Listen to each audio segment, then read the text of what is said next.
Olá, eu sou Natália Beatriz, fotógrafa de casamento, e esse é o Casar Por Quê?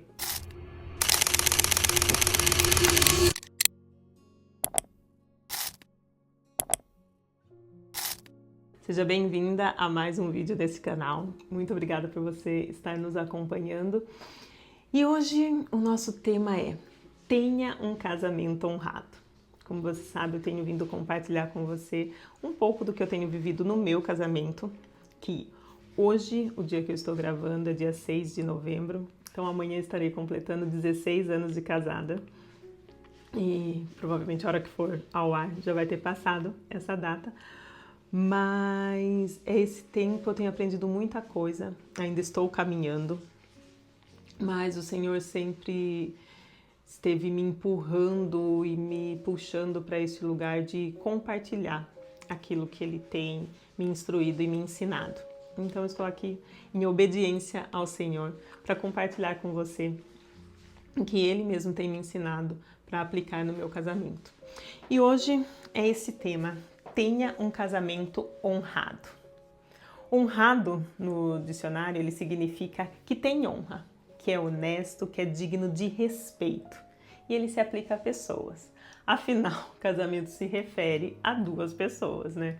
Então, vamos ler a passagem para esse tema de hoje, que é em Hebreus, no capítulo 13, no verso 4. E diz: o casamento deve ser honrado por todos, o leito conjugal conservado puro, pois Deus julgará os imorais e os adúlteros. A minha versão, ela é a NVI, né, Nova Versão Internacional, mas eu peguei algumas outras versões para a gente compreender um pouco mais este versículo. E na Almeida Corrigida ele fala assim: venerado seja entre todos o matrimônio, e o leito sem mácula, porém aos fornicadores e aos adúlteros Deus os julgará. Na Nova Versão Transformadora, a NVT, está traduzido dessa forma: honrem o casamento e mantenham pura a união conjugal, pois Deus certamente julgará os impuros e os adúlteros. Na nova tradução da linguagem de hoje, que é a NTLH, está traduzido dessa forma: que o casamento seja respeitado por todos e que os maridos e as esposas sejam fiéis um ao outro. Deus julgará os imorais e os que cometem adultério. E a tradução original do grego é: digno de honra entre todos seja o matrimônio, e o leito sem mácula, porque Deus julgará os fornicadores e os adúlteros. Vamos destrinchar um pouquinho esse verso para a gente entender um pouquinho melhor o que o Senhor quis nos ensinar com esse versículo. Digno de honra. Ele é descrito pela palavra grega tímios, que significa honrado, estimado ou precioso. Ele deriva do substantivo grego timé, que significa honra ou valor. Me perdoa se eu estou pronunciando de forma errada, eu só quis trazer essas informações porque, afinal, o Senhor fala, né? Conhecereis a verdade e a verdade vos libertará. Então, se a gente, às vezes, precisa ir um pouquinho mais a fundo para entender o que o Senhor está querendo nos ensinar dentro de algumas passagens. Então, me perdoa se eu estou pronunciando de forma errada. Não sou boa nisso. Mas, como ele falou aqui, digno de honra quer dizer honrado, estimado, precioso. E é assim que o Senhor fez o casamento para ser.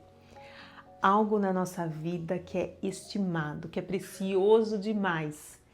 E entendendo isso, eu me lembrei que eu e o Kleber, desde sempre, muito antes da gente ter filho, mas principalmente depois que o Pedro nasceu, uma coisa que a gente sempre conversou, a gente sempre traz novamente a nossa pauta, que é o quê? Que a gente deseja ser um exemplo de casal, um exemplo de casamento para o Pedro.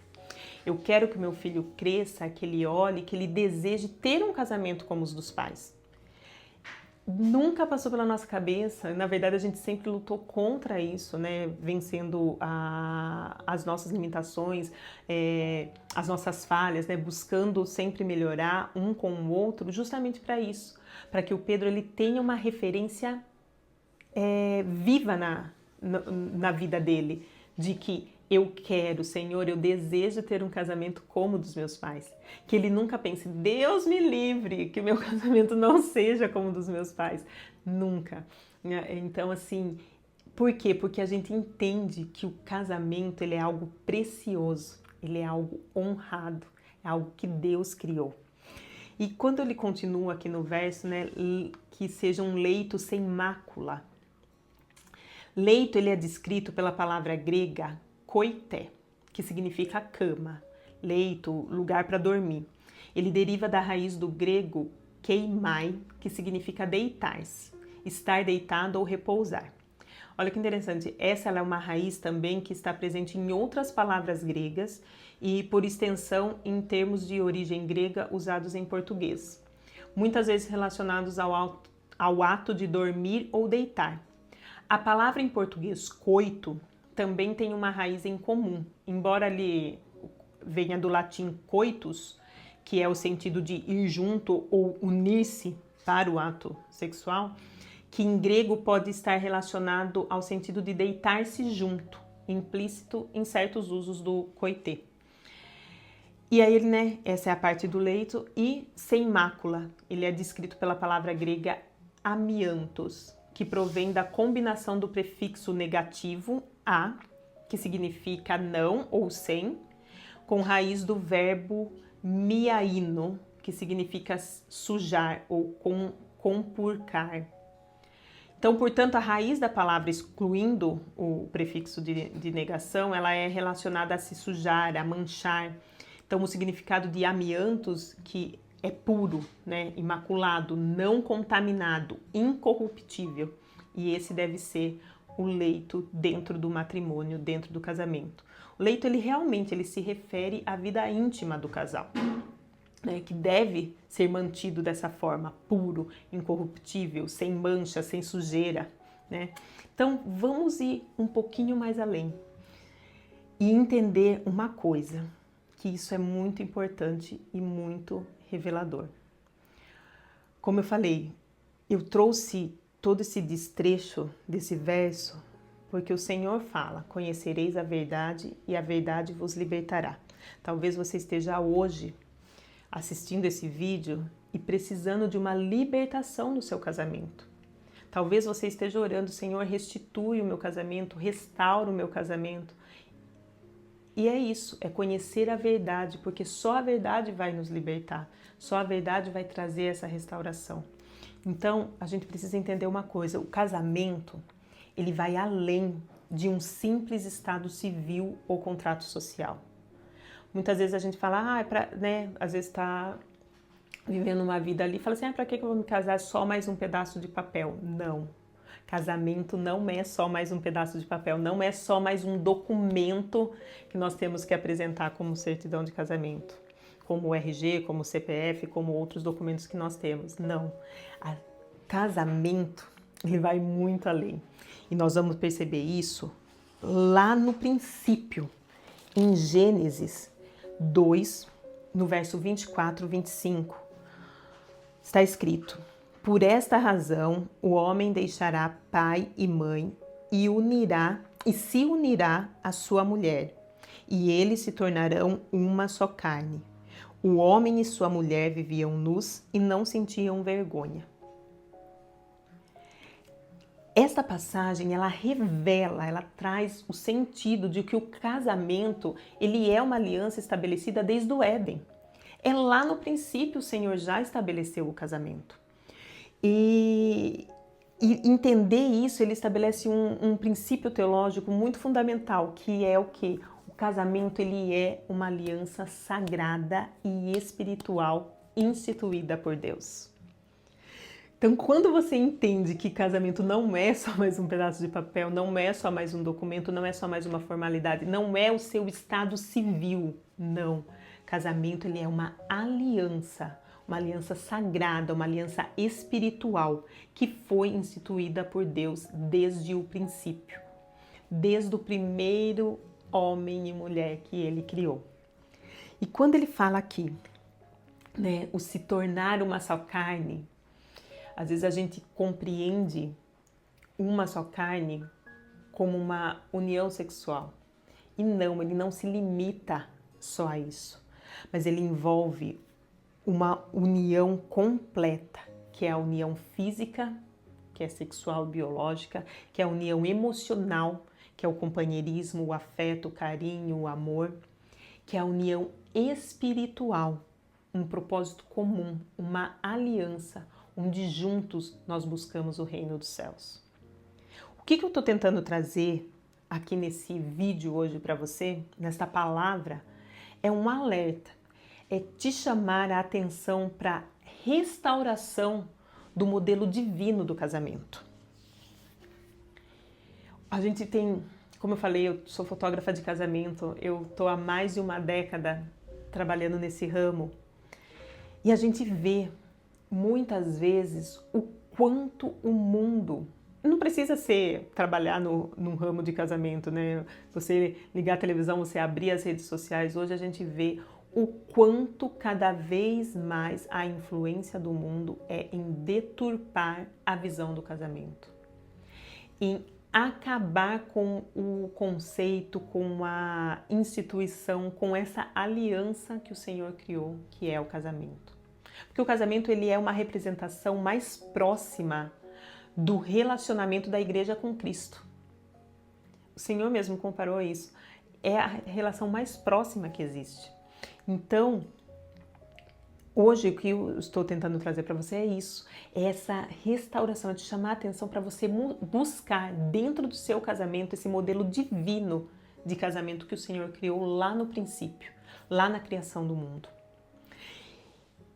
E esses versos de Gênesis 2, 24 e 25, ele nos traz quatro fundamentos eternos para o casamento, para você conseguir aplicar e viver esse casamento do modelo divino que eu falei para você.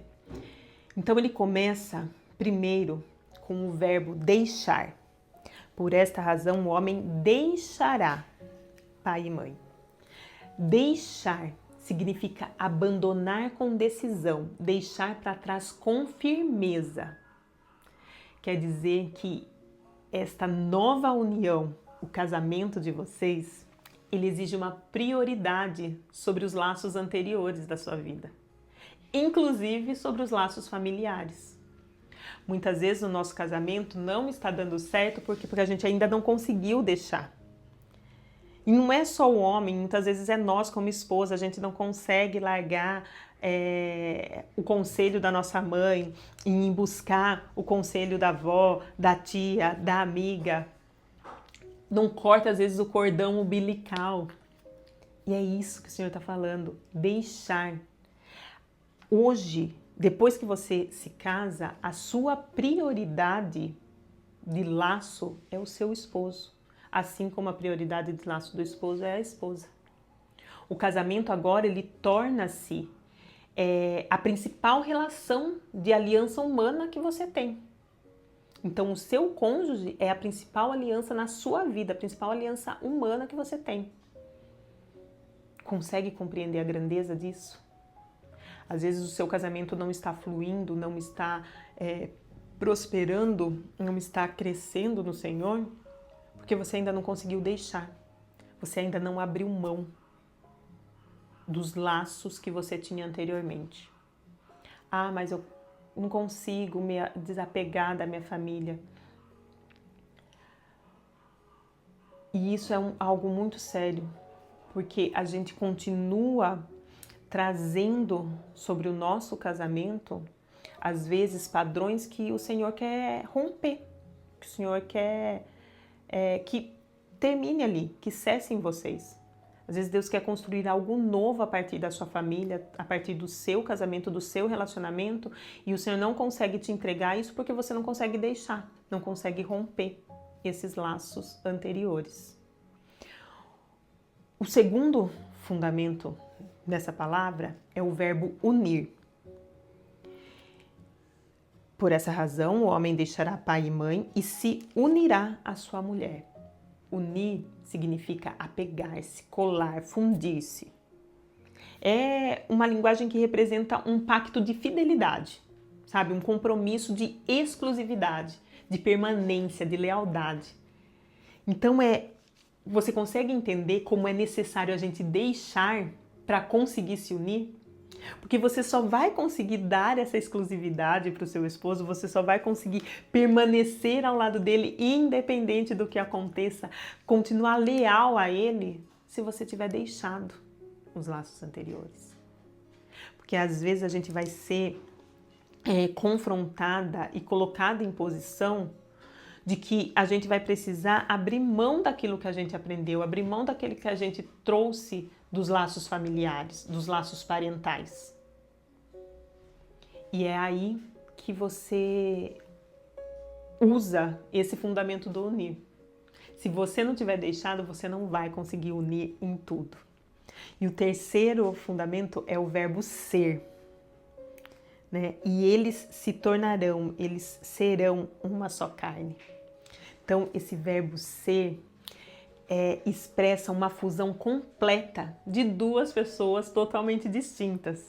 Ou seja, agora vocês vivem unidos em todos os aspectos da vida. Em corpo, em alma, em espírito. Não tem como a gente alcançar essa união de uma só carne se a gente não deixou e se a gente não se uniu para a gente ser juntos uma só carne. Então, olha como que o Senhor, quando a gente para ouvir e entender o que Ele está tentando nos ensinar, como as coisas começam a ficar claras para a gente poder aplicar e realmente viver tudo o que o Senhor programou e planejou para o nosso casamento. E o quarto fundamento dentro dessa palavra é o verbo desnudar. O homem e a sua mulher viviam nus e não sentiam vergonha. Eles estavam ambos nus e eles não se envergonhavam.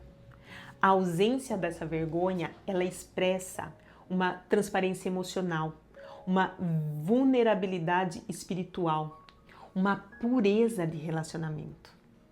E é essa pureza que havia aqui no princípio da criação, antes da queda, né? Onde não havia manipulação, onde não havia culpa, onde não tinha distorções desse relacionamento conjugal.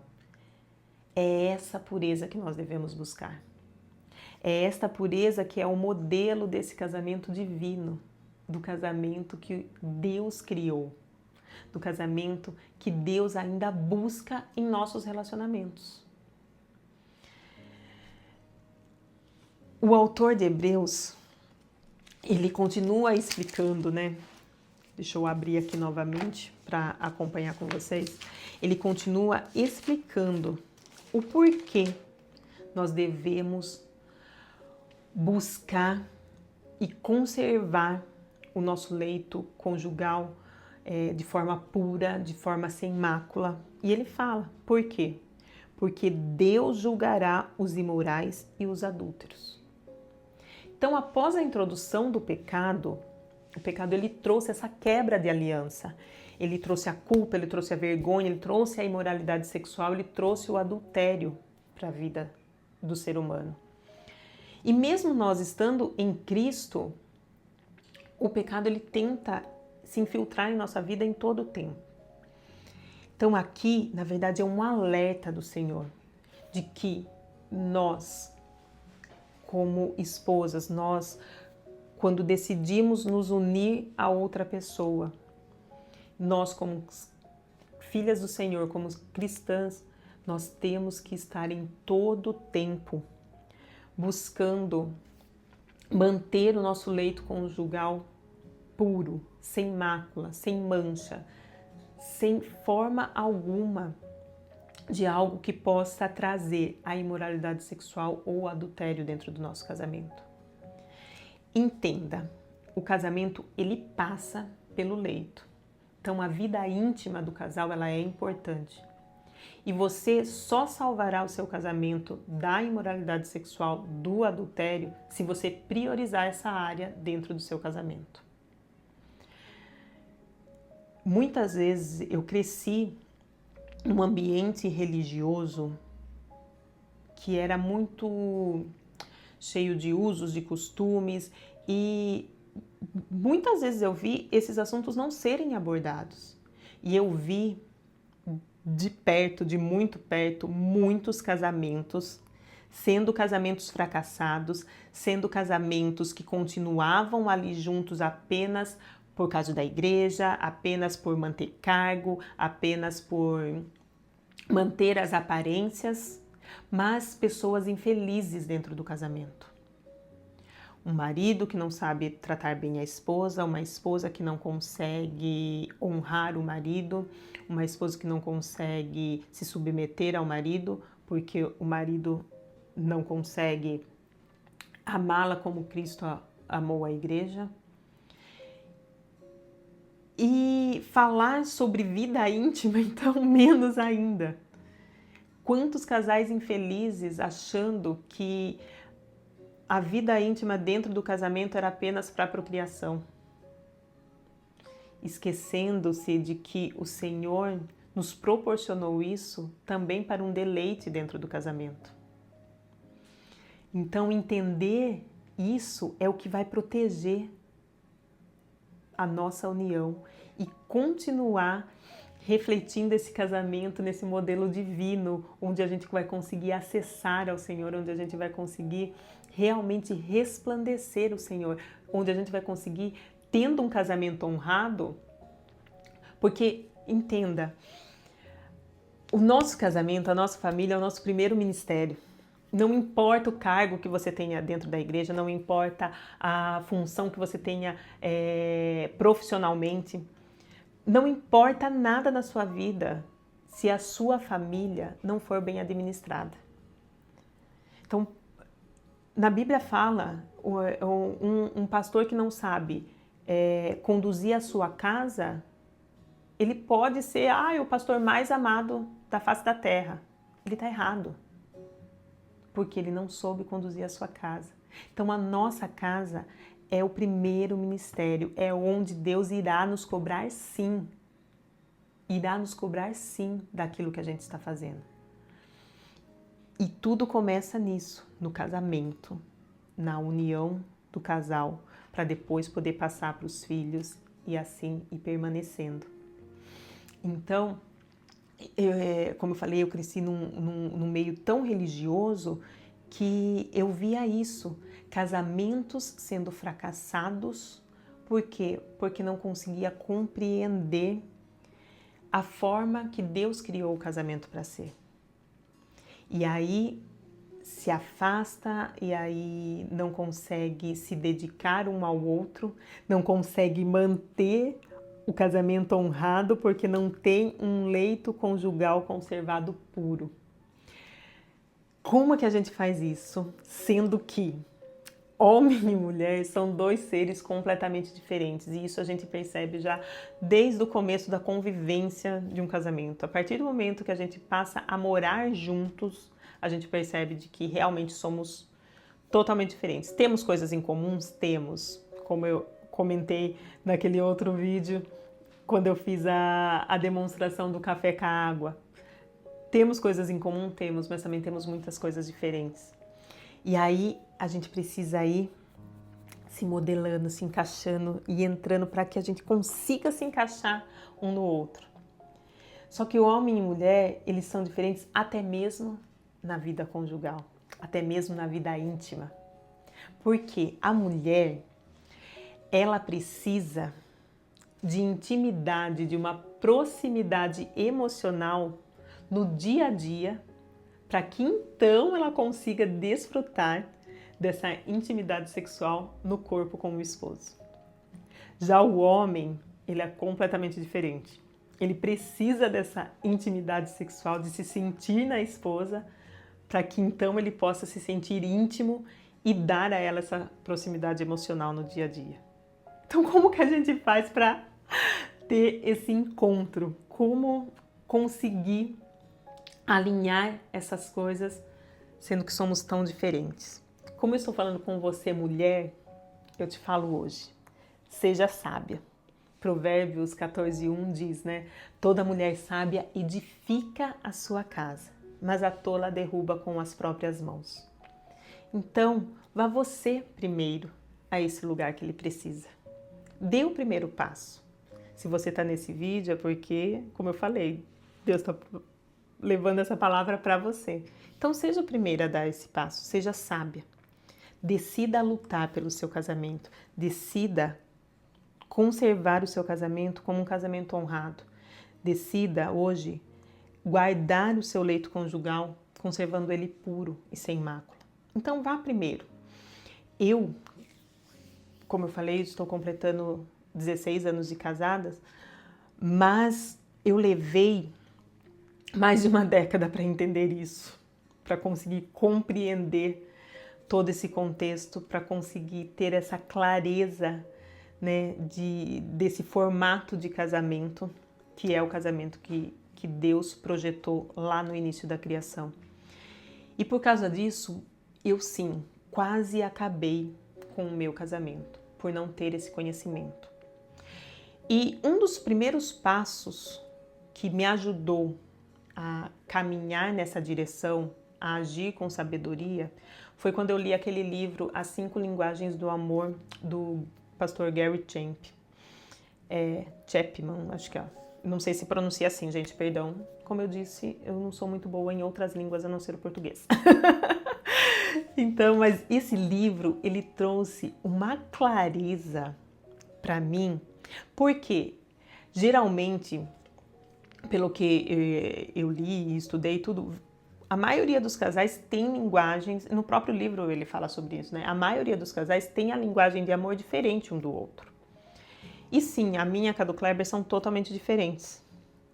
Então, eu amava ele, eu estava amando ele, demonstrando o meu amor por ele, através da minha linguagem, né? Da forma que eu gosto de receber o amor. E aí, a gente não conseguia se entender, porque ele vinha e falava, nossa, tô me sentindo assim, tô me sentindo rejeitado, E eu ficava pensando, meu Deus, mas eu tô fazendo, tá, eu vou melhorar. E eu continuava, e aquele ciclo foi se repetindo, e isso traz um cansaço emocional pra gente, porque começa a nos distanciar. Então, quando eu consegui compreender qual era a linguagem de amor dele e que eu devia demonstrar o meu amor na linguagem dele, não na minha, isso mudou muita coisa, virou muita chave no nosso casamento. E essa foi uma das formas do primeiro passo ali com sabedoria para que eu pudesse acessar e alcançar essa conservação do leito conjugal dentro do meu casamento. Eu preciso abrir um parênteses aqui, que eu estou falando com mulheres que estejam em um casamento onde às vezes você está seguindo por um lado, seu esposo está seguindo por outro, e você tem pedido para o Senhor restaurar, e às vezes você está no início do casamento e deseja entender, né, as formas de você construir um casamento abençoado, um casamento firmado no Senhor. Mas se caso você vive um casamento abusivo, com um cônjuge abusivo, onde os abusos hoje pode ser emocional, pode ser um abuso físico, um abuso espiritual, que a gente vê isso muito, principalmente no sistema religioso. O que eu falo para você hoje, busque ajuda, tá? Busque ajuda de profissionais para que você possa sair dessa situação. Não aceite viver um relacionamento onde você não é vista nem reconhecida como o Senhor te fez. Então, eu precisava deixar esse parênteses aberto aqui. Já encerrando, então, se você se encaixa nisso, busque ajuda. Mas, se esse não é o seu caso, seja sábio. Comece por você. Afinal, né, primeiro a Pedro, deixa eu até abrir aqui para eu não estar errado, mas primeiro a Pedro 3:1, ele fala: Do mesmo modo, mulheres, sujeitem-se cada uma a seu marido, a fim de que, se ele não obedece à palavra, seja ganho sem palavras pelo procedimento de sua mulher. Então não fale, faça, né? Principalmente no leito, faça. Não deixe que outras áreas afetem isso, né? Como falei, o casamento ele é uma união por completa. Ele é uma união de corpo, de alma e de espírito. Então não adianta você somente orar para o seu esposo, não adianta você estar somente buscando por ele, tentando se unir na parte espiritual, mas se você não consegue se unir na parte física para alcançar a parte emocional. Então, Deus, ele, como eu falei, ele fez tudo para a gente se encaixar perfeitamente. Hoje eu posso dizer, graças a Deus, eu consegui alcançar essa união completa de corpo, alma e espírito com o meu esposo.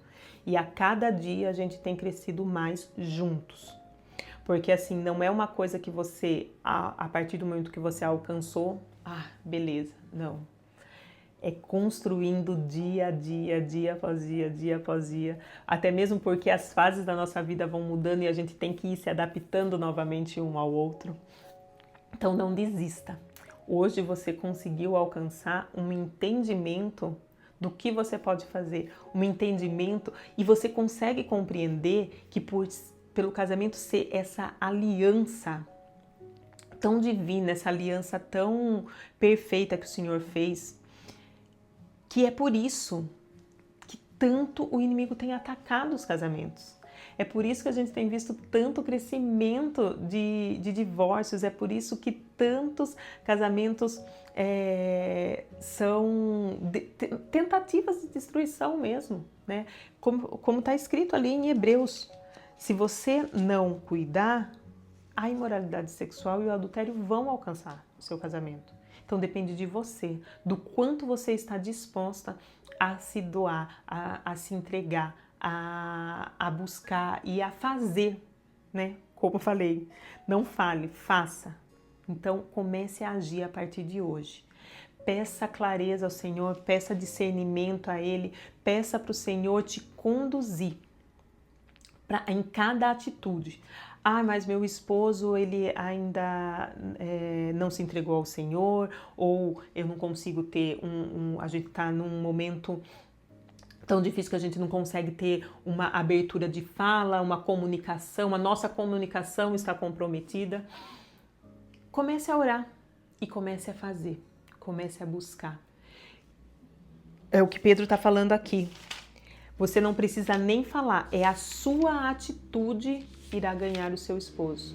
Por quê? Porque quando você entende que o casamento é essa união completa, de que o leito, de que a vida íntima do casal é uma parte super importante do casamento, onde o Senhor age e o Senhor blinda o casal através dessa área, para que o inimigo não entre. E hoje, com a internet, com rede social, né, com tudo, fica cada vez maior os bombardeios nessa área, na vida de um homem casado, na vida de uma mulher casada.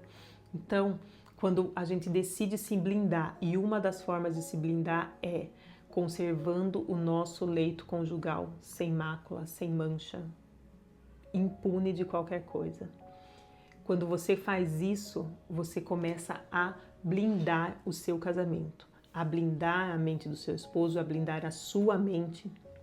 E aí os dois juntos começam a construir as outras áreas, começam a abrir portas que às vezes, ou reconstruir, né, ruínas que estão destruídas ali dentro do seu coração. Às vezes foram palavras ditas há tanto tempo que foram destruindo a parte emocional, e a partir daquilo ali, quando você começa a blindar o seu leito conjugal, você começa a abrir esses caminhos para reconstruir outras áreas. Então volta a comunicação, volta o carinho, volta o afeto, volta o contato físico, volta a busca pelo Senhor juntos, e nisso você consegue voltar a unir-se ao seu esposo em todas as áreas, corpo, alma e espírito, e viver um casamento no modelo divino, que é o modelo que o Senhor fez lá na criação. Esse é o casamento que Deus tem para você. Esse é o casamento que Deus tem para mim. Esse é o casamento que Deus preparou para nós. E é isso que o Senhor quer. Ele precisa de pessoas, de mulheres que se levantem nessa geração para defender esse modelo de casamento. Para dizer, não, eu não abro mão, eu não vou desistir do meu esposo, eu não vou desistir do meu casamento, eu vou mudar, eu vou melhorar, porque eu quero viver o casamento segundo o que Deus criou, segundo o que Ele propôs para ser. Porque é através do nosso casamento que Ele vai se revelar ao mundo. Então, que você hoje possa pegar essa palavra, guardar no seu coração, encaminhe esse vídeo para aquelas pessoas que você sentir que precisa ouvir. Ore antes, peça Espírito Santo, para quem o Senhor deseja que eu envie esse vídeo. Porque para que essas palavras realmente alcancem as pessoas certas, alcance aquelas pessoas que o Espírito Santo já sabe que precisam ouvir isso. Muito obrigada por você ter ficado até o final. Espero de coração que essa palavra tenha trazido edificação para a sua vida e para o seu casamento, assim como ela tem edificado o meu casamento também. Nos vemos no próximo vídeo. Até mais!